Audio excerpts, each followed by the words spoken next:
Nosso Evangelho fala de ressurreição. Ressurreição é vida. Todos nós gostamos de falar sobre vida.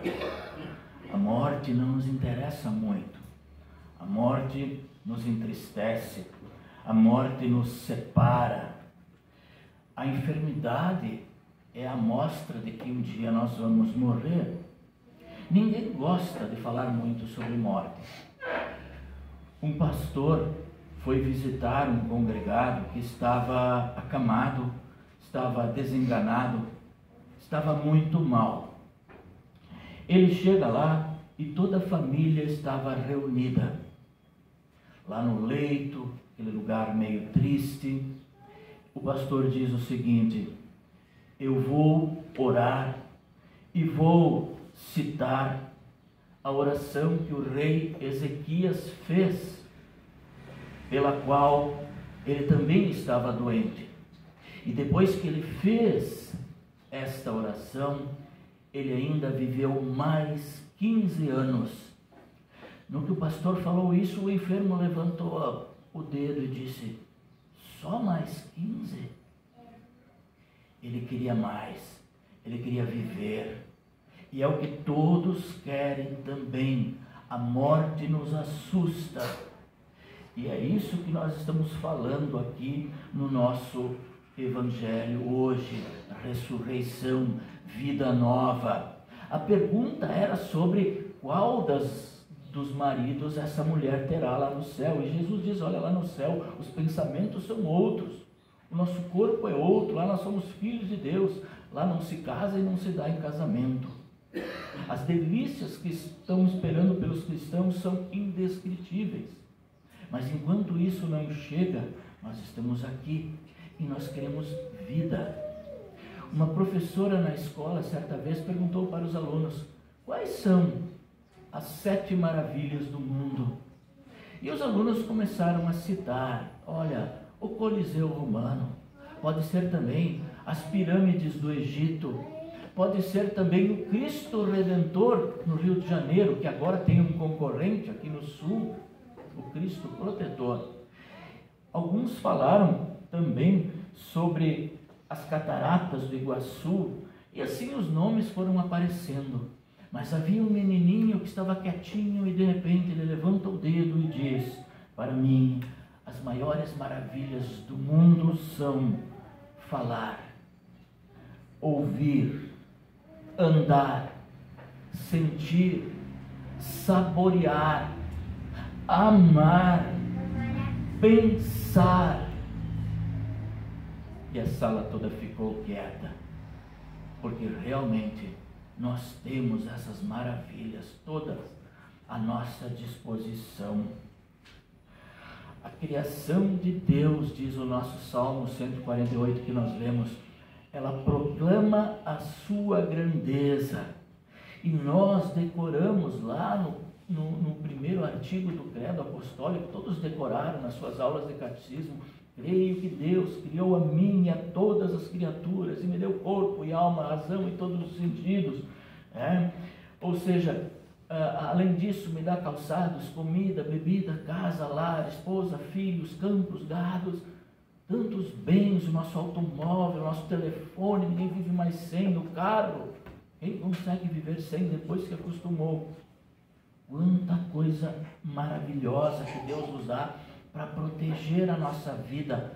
Eu sempre digo, a farmácia cheia de remédios, tu resolve quase tudo lá na farmácia, quase, não resolve tudo. Então, a vida, o acordar de manhã, o estar vivo, desfrutar da presença da família, da esposa, do esposo, dos filhos, dos netos. A gente vai lá no roupeiro nosso, tem a nossa roupa, nós nos vestimos, nós nos alimentamos, nós tomamos o café da manhã, está tudo lá, está na geladeira. Todo mês, todo final de mês, todo quinto dia útil do mês, Deus nos presenteia com a vida.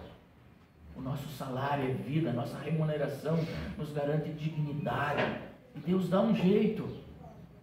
Quem de nós não teve desempregado, com dúvidas, e quando menos viu, estava lá um lugar, estava lá o nosso a nossa ficha de inscrição foi aquela que foi escolhida, né? Quantas vezes Deus providenciou para nós as maravilhas que Ele providencia a todos os seus filhos. E às vezes nós focamos o nosso olhar nas grandes realizações, nas grandes coisas. Olha, nas pequenas coisas. Nós deixamos às vezes de viver, de saborear a alegria das pequenas coisas. Um abraço a quem está do nosso lado, um abraço do nosso filho. Como é bonito a gente ter um animal de estimação, né? Quem tem o seu cãozinho, o seu cachorrinho em casa, aquele olhar, né? O cãozinho, ele tem o semblante, né? Por isso que ele nos conquista, ele consegue mostrar tristeza, alegria, doença, né? No seu semblante. Ele é o único animal que consegue mexer as sobrancelhas, pode olhar. E ali ele mostra o seu carinho, o seu afeto por nós, a sua companhia. Deus providencia companhia para nós, às vezes até no nosso cachorro. Então a presença do animal de estimação, a flor lá no nosso quintal, no nosso jardim, a flor que embeleza também o nosso altar, está ali. Deus providenciou o culto já na nossa casa, no momento que nós colhemos as nossas flores. Foi a Ivone? Foi, né? Então, olha quantas vezes Deus nos alegra, quantas vezes Deus mostra a sua presença.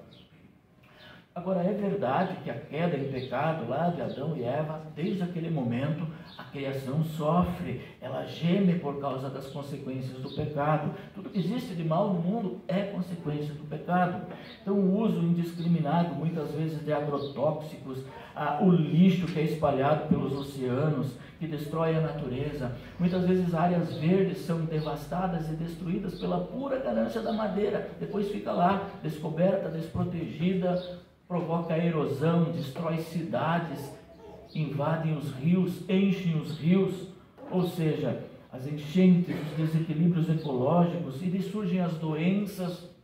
Ouvi um especialista dizer um dia desses que o Covid e essas doenças que apareceram aí, elas são naturais da selva, entre os animais. Lá elas vivem e os animais conseguem viver apesar delas. No momento que se destrói, o animal tem que invadir a cidade e ele traz para nós essas doenças.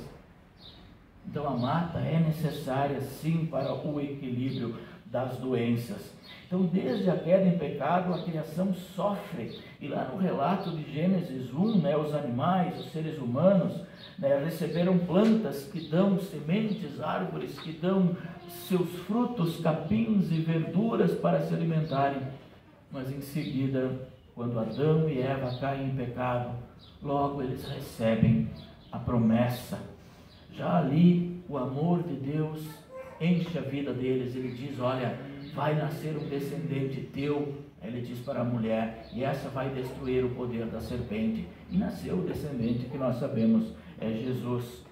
Agora já ali o cuidado e o amor de Deus estão presentes. Ali Deus próprio já sacrifica animais para da sua pele cobrir Adão e Eva e os proteger, a sua nudez, os proteger do frio. E é isso que Deus faz até hoje, Ele nos protege do frio.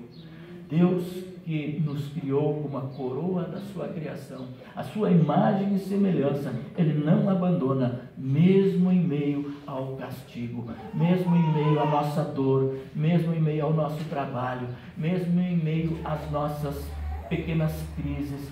Deus nos providencia vestes, promete um Salvador, e é a ação da Trindade, presente lá na criação, na redenção e santificação, para a nossa salvação. E a ação de Deus continua ainda presente, mantendo a nossa vida, e nos quer ligados a Ele em Cristo, pela ação do Deus Espírito Santo, através da palavra e também dos sacramentos do batismo e da Santa Ceia. Então que nós possamos administrar bem a nossa própria vida, o nosso corpo, a nossa mente e alma, que foram comprados por Cristo. E o que Ele pagou? Não ouro e nem prata, pois aí seria fácil. As pessoas às vezes gastam um dinheiro que nem é seu, que herdou de alguém. Deus envia Jesus para Ele pagar no seu corpo, com o seu inocente padecimento e morte, para que nós lhe pertençamos e vivamos submissos em seu reino e o servimos em eterna alegria e bem-aventurança. Então, Deus quer estar conosco. As suas obras, os céus, a terra, louvam e proclamam o nome da sua grandeza. E nós, os seus filhos, herdeiros, testemunhamos o seu amor e cuidado entre nós. Deus abençoe a vida de vocês e que ela seja repleta de realizações em Cristo Jesus. Amém. Vamos nos colocar de pé. Que a paz de Deus, que vai muito além do nosso entendimento humano, que ela guarde os nossos corações e mentes em Cristo Jesus para a vida eterna. Amém. Temos pedidos para a oração.